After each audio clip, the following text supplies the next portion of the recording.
Hello बच्चों, future academy and institute में आपका स्वागत है। मैं राजा सर, आपका साइंस एंड मैथ टीचर। आज हम लोग फिजिक्स फर्स्ट चैप्टर इलेक्ट्रिसिटी का कुछ इम्पोर्टेंट एमसीक्यू के बारे में डिस्कस करने वाले हैं, जो कुछ बच्चों का प्रॉब्लम था। और इससे पहले का वीडियो 5 सब्जेक्टिव क्वेश्चन का था और वो 5 क्वेश्चन भी इलेक्ट्रिसिटी से ही था। लेक्चर आप लोग को मिल जाएगा। कुछ प्रॉब्लम था, कुछ बच्चों के द्वारा बोला गया था सर वीडियो बनाइए, इसलिए इलेक्ट्रिसिटी का पहले लेक्चर नहीं देकर वीडियो दिया गया है। चलिए हम लोग आज 5 एमसीक्यू क्वेश्चन को डिस्कस करेंगे। सबसे पहला question, a piece of wire of resistance R is cut into 5 equal parts। क्या बोला गया? एक वायर है जिसका रेसिस्टेंस कितना है? R है। इसको 5 इक्वल पार्ट में क्या किया गया है? कट किया गया है। These parts are then connected to parallel। फिर जो 5 इक्वल पार्ट को कट किया गया था 5 इक्वल पार्ट में, उस 5 इक्वल पार्ट को क्या किया जा रहा है? पैरेलल में कनेक्ट किया जा रहा है। If the equivalent resistance of this combination, फिर पैरेलल कॉम्बिनेशन का जो इक्विवेलेंट रेजिस्टेंस होगा उसे क्या माना गया है? R डैश माना गया है। Then the ratio of R to R dash is, फिर रेशियो निकालना है किसका? R टू R डैश का। चलिए देखते हैं कैसे बनेगा। फर्स्ट नंबर सॉल्यूशन, वायर का रेसिस्टेंस कितना है? रेसिस्टेंस ऑफ वायर R, इसको 5 इक्वल पार्ट में डिवाइड किया गया है, तो इच पार्ट का रेसिस्टेंस कितना हो जाएगा? A wire is divided into 5 equal parts। इस पार्ट का रेसिस्टेंस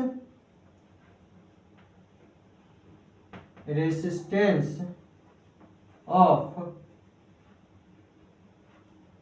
each part is, तो सिंपली समझना है 5 पार्ट का रेसिस्टेंस कितना है?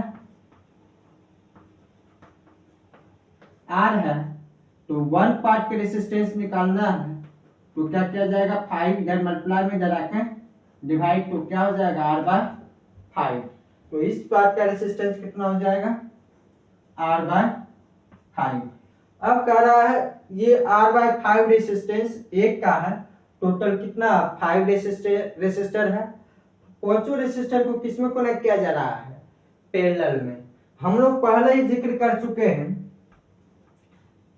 फॉर पैरेलल कॉम्बिनेशन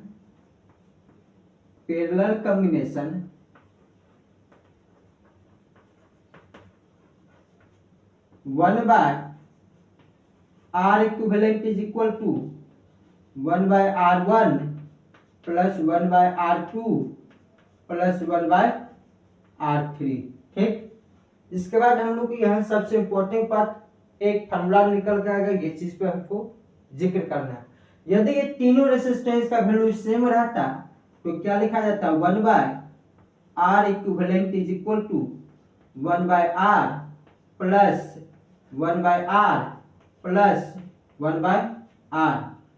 फिर 1 by R equivalent is equal to LCM R आ जाता, तो 1 प्लस 1 प्लस 1 क्या आ जाएगा? 3 बाय R। तो फिर R equivalent is equal to क्या आ जाएगा? R by 3। R equivalent is equal to R by 3। यदि 3 रेसिस्टर था तो कितना डिवाइड लगेगा? 3 से। तो फॉर जनरल की बात करें, for n resistors, for n resistor, कितना रेसिस्टर के लिए, n रेसिस्टर के लिए, तो R इक्विवेलेंट कितना हो जाएगा पैरेलल कॉम्बिनेशन के लिए, तो R बाय n, कितना हो जाएगा R by n। General term यदि नंबर ऑफ रेसिस्टर n है और सभी रेसिस्टर का वैल्यू क्या है, सेम है, R है, तो R इक्विवेलेंट पैरेलल के लिए क्या हो जाएगा R बाय n। और सेम चीज यदि सीरीज के लिए देखा जाएगा, for series combination n resistor है तो R equivalent is equal to n into R। लेकिन यहाँ पर पैरेलल के लिए लगाया जा रहा है तो इक्विवेलेंट रेसिस्टेंस कितना हो जाएगा, इक्विवेलेंट रेसिस्टेंस। और इस पैरेलल कॉम्बिनेशन के लिए क्वेश्चन कर रहा है इक्विवेलेंट रेसिस्टेंस को क्या मानना है, R डैश। तो A का वैल्यू कितना है R बाय 5 बाय टोटल कितना रेसिस्टर है 5 नीचे आके डिवाइड में आ जाएगा, तो R बाय 5 मल्टीप्लाई 5 क्या हो गया R बाय 25। अब क्वेश्चन क्या कह रहा है, रेशियो निकालने, किसका किसका रेशियो निकालने के लिए, R to R dash. R का वैल्यू R ही रहेगा और R डैश का वैल्यू हम लोग निकाले कितना R बाय 25, नीचे डिवाइड में ऊपर चला जाएगा तो क्या आएगा R into 25 by R cut जाएगा, क्या बचा 25। तो राइट आंसर इज 25। तो 25 देखो ऑप्शन में किस में आ रहा है, D number option is the right answer. अब हम लोग सेकेंड क्वेश्चन की बात करते हैं।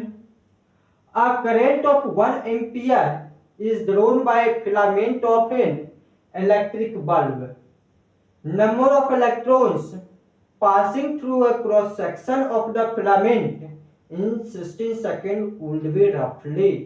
क्या बोला गया, एक इलेक्ट्रिक बल्ब है जिसके फिलामेंट से कितना करंट पास कर रहा है 1 एम्पियर पास कर रहा है, और क्वेश्चन कर रहा है कि 16 सेकेंड में कितना इलेक्ट्रॉन इस क्रॉस सेक्शन फिलामेंट के क्रॉस सेक्शन से पास करेगा। तो बहुत ही सिंपल है, चलिए देखते हैं सेकेंड नंबर क्वेश्चन।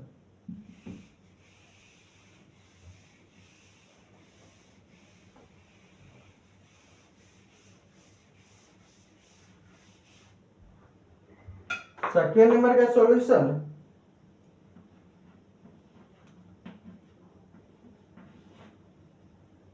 करंट कितना दिया हुआ है 1 एम्पियर, टाइम क्या दिया हुआ है 16 सेकेंड। किसी को मालूम है करंट और चार्ज के बीच में relation, what is the formula between the relation of current and charge. तो हम लोग पढ़ेंगे लेक्चर में, current is equal two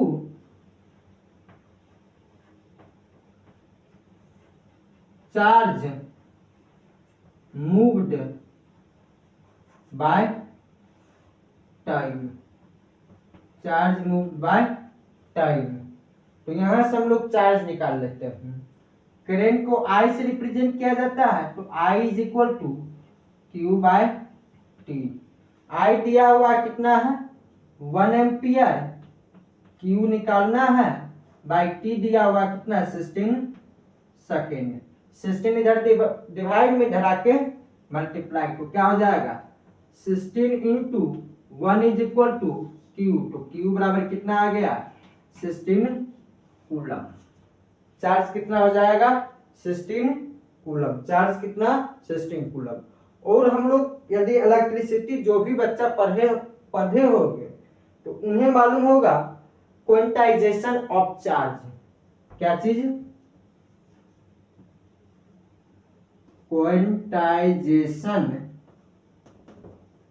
of charge.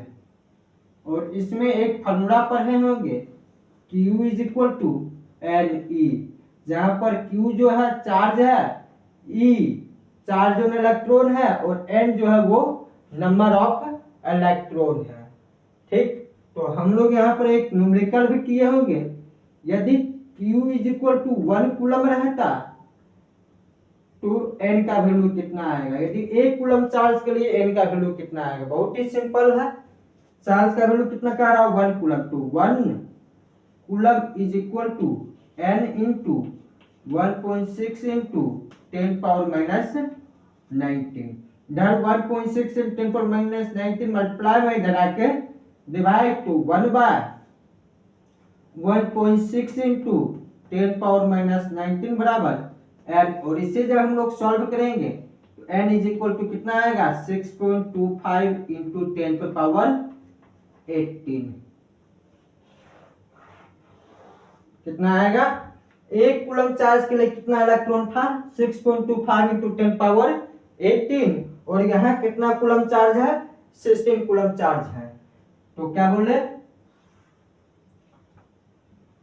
1 coulomb charge के लिए इलेक्ट्रॉन कितना है, 6.25 इंटू 10 पावर 18 इलेक्ट्रॉन है, तो 16 कूलम चार्ज के लिए कितना इलेक्ट्रॉन हो जाएगा, 6.25 इंटू 10 पावर 18 इंटू 16।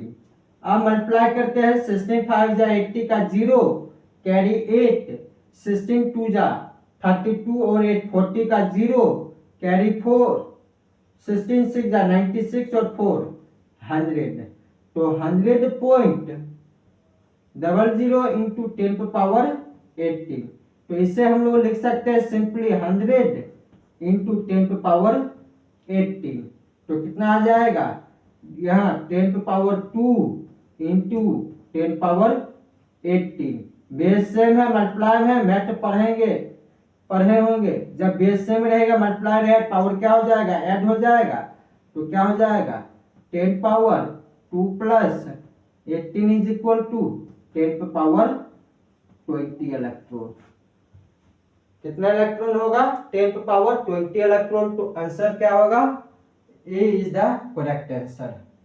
चलिए अब हम लोग बात करेंगे थर्ड क्वेश्चन की तरफ। चलिए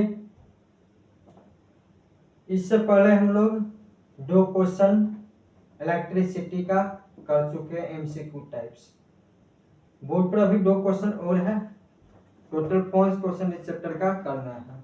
क्वेश्चन नंबर 3 क्या है, इस पे हम लोग एक बार ध्यान देते हैं। If the current I through a resistor is increased by 100%, यदि किसी एक रेसिस्टर के क्रॉस करंट को हम लोग क्या कर रहे हैं, 100% बढ़ा रहे हैं, 100% इंक्रीज करवा रहे हैं, तो कितना परसेंट पावर डिसिपेटेड इंक्रीज होगा, ये निकालना है। अभी तक हम लोग पावर का 3 फॉर्मूला जानते हैं, power is equal to VI, फिर P is equal to I square R, और P is equal to V square by R। ये 3 फॉर्मूला हम लोग पावर के लिए जानते हैं। यहाँ पर लेकिन जब क्वेश्चन बनाया जाएगा तो पावर का कौन सा फॉर्मूला का यूज किया जाएगा, सबसे इंपॉर्टेंट चीज ये है, हम लोग फर्स्ट फॉर्मूला यूज करें या सेकेंड यूज करें या थर्ड यूज करें। क्वेश्चन क्या बोला गया, करंट को 100% इंक्रीज करवा रहे हैं, तो याद रखना है यदि करंट 100% इंक्रीज होगा तो वोल्टेज में भी किसी न किसी तरह का प्रभाव इफेक्ट पड़ेगा, इसलिए हमें इस चीज के बारे में सोचना है। यदि करंट इंक्रीज करेगा तो कांस्टेंट क्या रहेगा, तो कांस्टेंट क्या रहेगा, ओम्स लॉ में पढ़े थे, V is equal to I R, V बाय I is equal to R. यदि करंट को इंक्रीज करवाएंगे तो वोल्टेज भी क्या होगा, अपने आप को एडजस्ट करेगा, इंक्रीज होगा या डिक्रीज होगा, लेकिन रेसिस्टेंस का वैल्यू जो रहेगा वो क्या रहेगा, कांस्टेंट रहेगा, रेसिस्टेंस का वैल्यू चेंज नहीं होगा। तो रेसिस्टेंस क्या है, कांस्टेंट है। रेसिस्टेंस कभी भी वोल्टेज और करंट पर डिपेंड नहीं करता है, तो यहाँ पर हम लोग क्वेश्चन बनाने के लिए उस फॉर्मूला का यूज करेंगे जहां करंट हो और रेजिस्टेंस हो। तो किस फॉर्मूला में है? सेकेंड फॉर्मूला में P is equal to I square R. तो यहां से हम लोग चलते हैं सॉल्यूशन। तो सिंपली समझते हैं, करंट कितना पास कर रहा है? आई पास कर रहा है। जब करंट आई पास कर रहा होगा उस समय पावर कितना होगा? पावर P बराबर कितना होगा? आई स्क्वायर आर। यहां से हम लोग रेसिस्टेंस निकाल लेते हैं। क्या निकाल लेते हैं? रेसिस्टेंस। तो रेसिस्टेंस आर बराबर क्या हो जाएगा? P bye I square. ठीक। अब क्वेश्चन बोला गया यदि करंट को कितना परसेंट इंक्रीज करवाया जाएगा? 100%। If I is increased by 100%, तो क्या होगा? न्यू करंट कितना?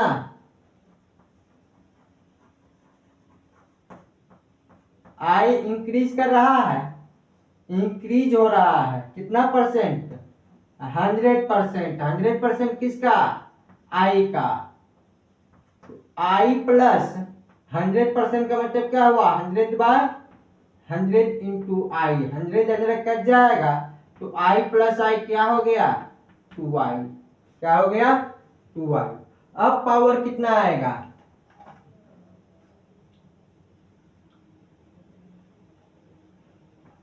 अब पावर कितना हो जाएगा? आई स्क्वायर आर का मतलब क्या? अब आई कितना है? 2i है।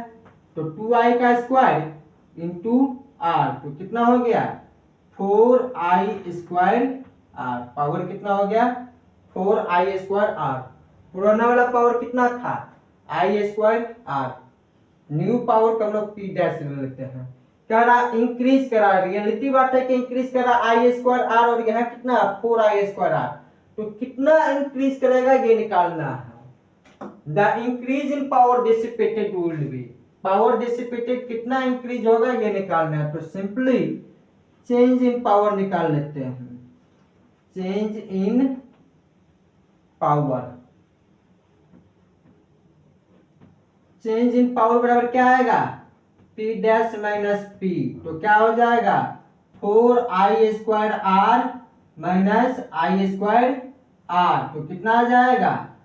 3i square are. अब प्रतिशत में आंसर है तो हमको निकालना percentage. Percentage increase in power dissipated. Power dissipated तो कितना हो जाएगा? इंक्रीज हो कितना आया? 3i square by I square R by था कितना? Power I square R into 100। I square R cut जाएगा। 3 इंटू 100 कितना प्रतिशत हो गया? 300%। कितना परसेंट?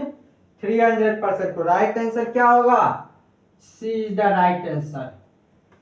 अब नेक्स्ट क्वेश्चन है 4 में क्या कर रहा है ये चीज भी समझना है। An electric kettle consumes 1 kilowatt of electric power when operated at 220 volt. Electric kettle जो है वो कितना पावर कंज्यूम कर रहा है? पावर इज इक्वल टू यहाँ क्या दिया हुआ है? 1 किलोवाट। और हम लोग जानते हो 1 किलोवाट बराबर क्या होगा? 1000 वाट। ठीक। वोल्टेज कितना दिया हुआ है? 220 वोल्ट। कह रहा fuse wire of what rating must be use for it. इसके लिए फ्यूज वायर जो यूज किया जाएगा कितना रेटिंग का किया जाएगा? तो सिंपली है, हमें क्या निकालना है? कितना रेटिंग का किया जाएगा मीन्स हमें करंट फाइंड करना है। तो हम लोग जानते हैं रिलेशन V और I। P V I दिया हुआ तो कौन सा पावर का फॉर्मूला यूज किया जाएगा? फर्स्ट फॉर्मूला यूज करेंगे P equal to V I। P is equal to V I। P is equal to V I।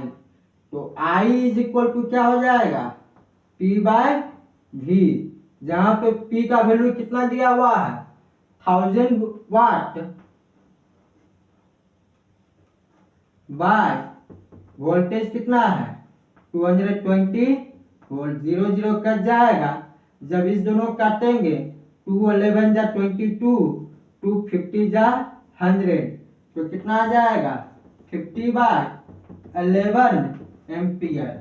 अब हम लोग इस चीज को डिवाइड लगाएंगे 50 बाय 11 को, तो कितना आएगा 11 4 जा 44 कैरी 6 और 0 डालेंगे तो डेसिमल 11 5 जा 55, तो कैरी 5 बचा, रिमाइंडर 0 डालेंगे 50, फिर 11 4 जा, तो इस अनुसार 4.54 एम्पियर आएगा। तो ये तो करंट इतना चाहिए, लेकिन जब भी फ्यूज कॉइल को हम लोग लगाएंगे तो मैक्सिमम करंट रेटिंग को देखते हुए लगाएंगे। मैक्सिमम करंट रेटिंग कितना है 4.5 एम्पियर है, इसका मतलब है इतना करंट हमको सप्लाई मिलना चाहिए, करंट का 4.5 एम्पियर करंट का सप्लाई मिलना चाहिए, तो इससे हल्का ज्यादा रेटिंग का हमें फ्यूज इंस्टॉल करना पड़ेगा। तो कितना, hence a fuse wire of rating greater than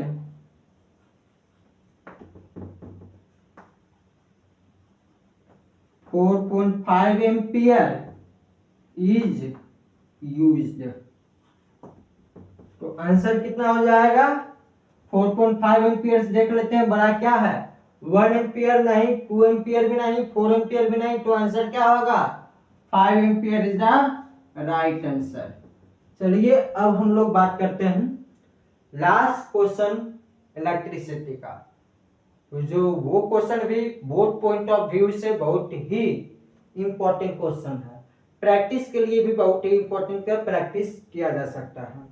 चलिए 5th नंबर क्वेश्चन देखते हैं।